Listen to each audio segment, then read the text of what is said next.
আমরা দেখেছি বিগত দিনে 17টি বছর যার জন্য আমরা সংগ্রাম করেছি এই দেশের চিকিৎসকরা, আমাদের চিকিৎসকদের এবং এদেশের চিকিৎসা ব্যবস্থাকে ধ্বংস করার জন্য বিগত সরকার কিনা করেছে। এবং এমন একটি সময় এসেছিল যে আমরা ডাক্তাররা সবচেয়ে বেশি অসহায় ছিলাম। আমরা জানি এবং আপনারা সবাই জানি স্বাস্থ্যই সকল সুখের মূল।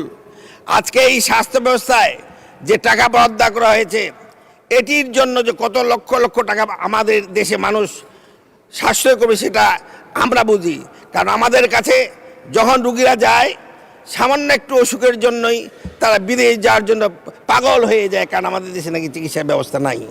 এবং এই হাত দিয়ে আমাকে অনেকে রিকমেন্ড করতে হয়েছে যে he wants to go in abroad for কী বলে ফার্দার ট্রিটমেন্ট। এই যে অবস্থা করেছিল বিগত সরকার, ফ্যাসিস্ট সরকার, কোটি কোটি টাকার দেশ থেকে এই চিকিৎসার জন্য বিদেশে গিয়েছে। আজকে এই স্বাস্থ্য খাতকে উন্নত করার জন্য আমাদের সরকার জনাব তারেক রহমান এবং খসরু সাহেব আমাদের মাননীয় অর্থমন্ত্রী যে অর্থ বরাদ্দ করেছেন, আমরা ইন ফিউচার ভবিষ্যতে আমরা এটি আর বিদেশে যেতে দিব না, দেশের চিকিৎসা দেশেই হবে। আমি এখানে গর্বের সাথে বলতে চাই 2001 সালে থেকে 2008 সাল পর্যন্ত এদেশের চিকিৎসা ব্যবস্থায় উন্নতি হয়েছিল সেটি বিগত দিনে ধ্বংস হয়ে গেছে। এবং এই উন্নতির পিছনে সেই সময়কার প্রধানমন্ত্রী দেশ নেত্রী খালেদা জিয়া এবং আমাদের স্বাস্থ্যমন্ত্রী জনাব মুশাররফ স্যারের তত্ত্বাবধানে আমরা এগিয়ে গেছিলাম। আমি নিজেই এখানে আমাদের আরেকজন ডাক্তার আছেন আজকে সমাজ কল্যাণমন্ত্রী জনাব জাহিদ সাহেব, ওনার নেতৃত্বে এদেশের চিকিৎসা ব্যবস্থাকে আমরা এগিয়ে নিয়ে গেছিলাম।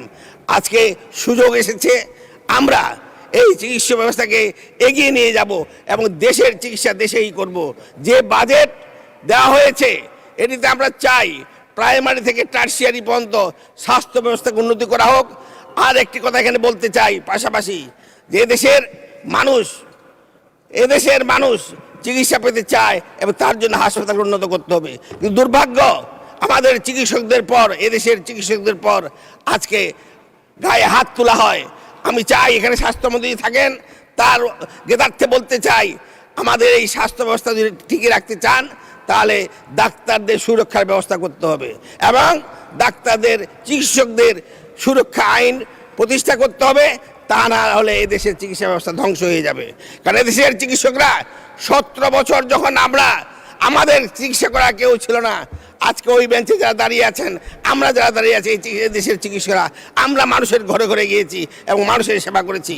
তাই আজকে স্বাস্থ্যমন্ত্রীর কাছে আমার অনুরোধ, এই দেশের চিকিৎসকদের সুরক্ষার জন্য একটি স্বাস্থ্য সুরক্ষা আইন প্রণয়ন করা হোক।